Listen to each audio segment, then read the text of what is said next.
ሩትና አብርሽ ሰሞኑን እያደረጉ ያለው ነገር በጣም ደስ ይላል። ስለዚህ ልጃቸውን አብረው በሰላም በፍቅር ያሳድጉ እንዲታረቁ ማድረግ አለብን። አንተ ደግሞ እዚህ ነገር ውስጥ ብዙ ጊዜ አብራቸው በልተሃል፣ አብራቸው ጠጥተሃል፣ ብዙ ነገር አብሮ አሳልፈሃል። ከመጀመሪያው ጀምሮ አብራቸው ነበርክ። ዛሬ ግን እንደዚህ ተቀይረ እነሱ ትዳራቸውን እንዲያጡ የሆንከው አንደኛው አንተ ምክንያቱ ነህ። ስለዚህ ይሄን ነገር ማስተካከል ከፈለግ አሁን ጊዜው ነው። ሩቲና አብርሽን እንዲታረቁ ልታግዘን ይገባል በማለት እነ ቢኒዬ ሲጠይቁት ነበረ።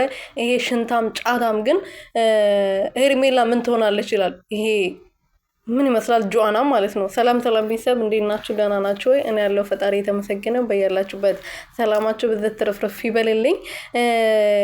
ቢኒዬ መጥቷል ዛሬ እንግዲህ ከብዙ መጥፋት በኋላ ከትላንት ወዲያ ምናምን ላይቭ ላይ እንደውም ለምንድን ነው የማትመጣው ለምንድን ነው የጠፋው እየተባለ ነበረ እና እንደዛም ሆኖ እንግዲህ ዛሬ ብቅ ብሏል ማለት ነው። ከሩቲና አብርሽ ሰሞኑን እያየ ነው ያለው ነገር በጣም ደስ ይላል። ስለዚህ መታረቅ አለባቸው። እንዲታረጉ ደግሞ አንተ ዋጋ መክፈል አለብህ እያሉት ነበረ። ይሄ አቤል ዋጋ ምን ይከፍላል? እነሱ እንዲለያዩ ነው ቀን ከሌሊት የሚሰራው። ምን እነሱ እንዲታረቁ ይፈልጋል? እንደሱ ቢኒዬ እነሱ እንዲጣሉ ነው እንጂ የሚፈልገው ያጣላው